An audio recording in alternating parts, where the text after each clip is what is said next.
She told the first responder, I hit him, I hit him, I hit him. Another witness, another instance of perjury. I did not kill John O'Keefe. I've never harmed a hair on John O'Keefe's head. We had an argument on New Year's Eve. We were away on vacation, and he became incoherently drunk.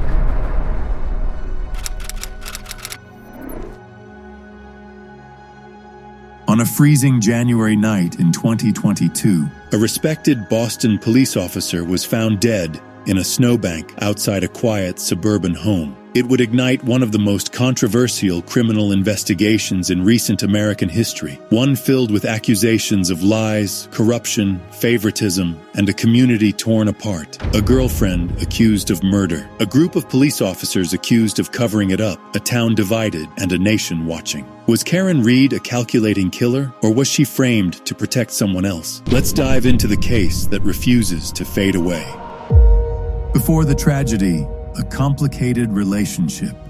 Before that fateful night, Karen Reed and John O'Keefe had been dating for about 2 years. Their relationship had ups and downs, like many couples, but friends described it as passionate, sometimes intense, and occasionally volatile. Karen was a financial analyst and college professor.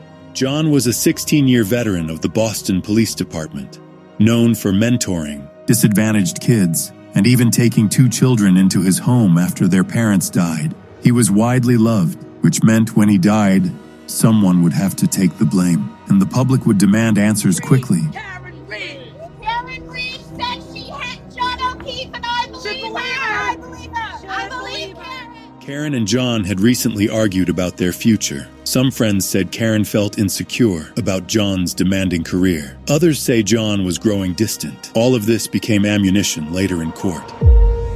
The final night out, what really happened?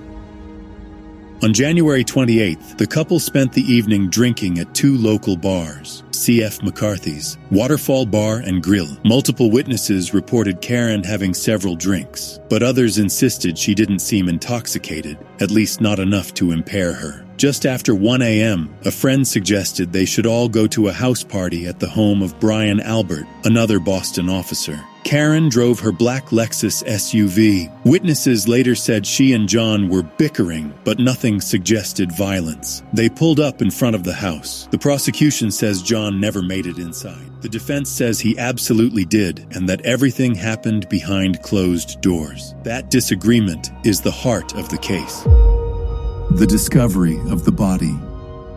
At around 6 a.m., Karen woke up at home in panic. She called friends repeatedly. Her voice was frantic, confused, worried. She asked, "Is John still with you? I can't find him." I said, Jen, John didn't come home. So I said, well, then I don't know where he is. With her friends, she drove back to the Albert residence. The snowstorm had covered most of the driveway, and the area was nearly silent. Then they saw something, a shape beneath the snow, a dark coat, a human figure. John O'Keefe was lying face up in the snow, badly injured and clearly deceased. Karen began screaming, sobbing, shaking uncontrollably. Some witnesses said she repeated, "Did I hit him? Did I hit him?" Others said she sounded like she was in shock, not confessing. But prosecutors seized on those words, building an entire case around them. Questions from the very beginning. This is where the story becomes strange. At least 15 officers connected to the Alberts arrived almost instantly after the 911 call. Some were friends, some were family. This made the defense later argue the scene was compromised within minutes. In the snow around John's body, investigators found no clear tire tracks, no drag marks, no broken taillight glass. The defense also pointed out that the snow was deep, meaning any strike should have left a mark, but none was visible. Even stranger, John's injuries didn't fully match being struck by an SUV. He had eye injuries, scratches, and bruising, bite-like marks. The defense claimed these resembled dog bites from the Albert family dog, Chloe. Prosecutors denied the dog theory, calling it outlandish, but the questions had begun. The arrest, and a community explodes. Despite inconsistent evidence, Karen Reed was charged only 3 days later. The decision shocked many. Her lawyer called it the fastest murder charge in Massachusetts history. People in Canton immediately split into 2 camps. Those who believed Karen was guilty, those who believed the police were protecting their own. The case became national news within a week. The defense's theory, a cover-up. The defense's argument was bold and risky. John was injured inside the house, not by a car. His body was placed outside after he was already unconscious or dead. According to the defense, several people in the house were drunk, worried about liability, connected to law enforcement. The theory suggests they panicked and moved the body to avoid responsibility. A suspicious taillight fragment.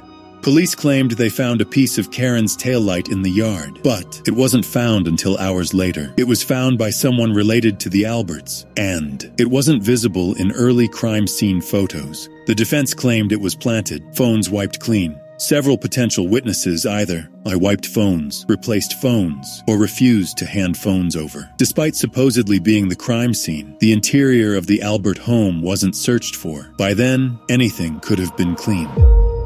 Social media turns the case into a war zone. The case went viral on TikTok, YouTube, and X. Protests filled the streets near the courthouse. People held signs reading, "Free Karen. This is a cover-up. Justice for John." News outlets couldn't keep up. Inside the trial, drama every day. When the trial began, it looked less like a courtroom and more like a TV drama contradicting testimony. Witnesses changed their stories. Some contradicted themselves. Some contradicted the police. Others contradicted previous statements they made under oath. Some experts said the injuries fit a car strike. Others said they did not. Some said the taillight fragments matched perfectly. Others said the match was basically impossible. Prosecutors claimed Karen searched. How long does it take to die in snow? But the defense showed the search was likely an autofill. No timestamp matched the narrative, and Google's own logs contradicted the prosecution's timeline. Hostile judge? At several points, the judge clashed with the defense. He blocked witnesses they wanted to call and dismissed evidence they considered crucial. The defense accused him of bias. Tension grew every day. After 4 days of deliberation, the jury declared a mistrial. The courtroom erupted. Some cried, some cheered, some screamed. The judge had to order security to intervene. The retrial and the shocking ending. In 2025, prosecutors tried again, but something had changed. They dropped murder charges, manslaughter charges, and hit-and-run charges. The case had fallen apart. Eventually, Karen Red was acquitted of all major charges. She was found guilty only of DUI, a charge unrelated to John's death. She walked free. Aftermath. Questions that refused to die.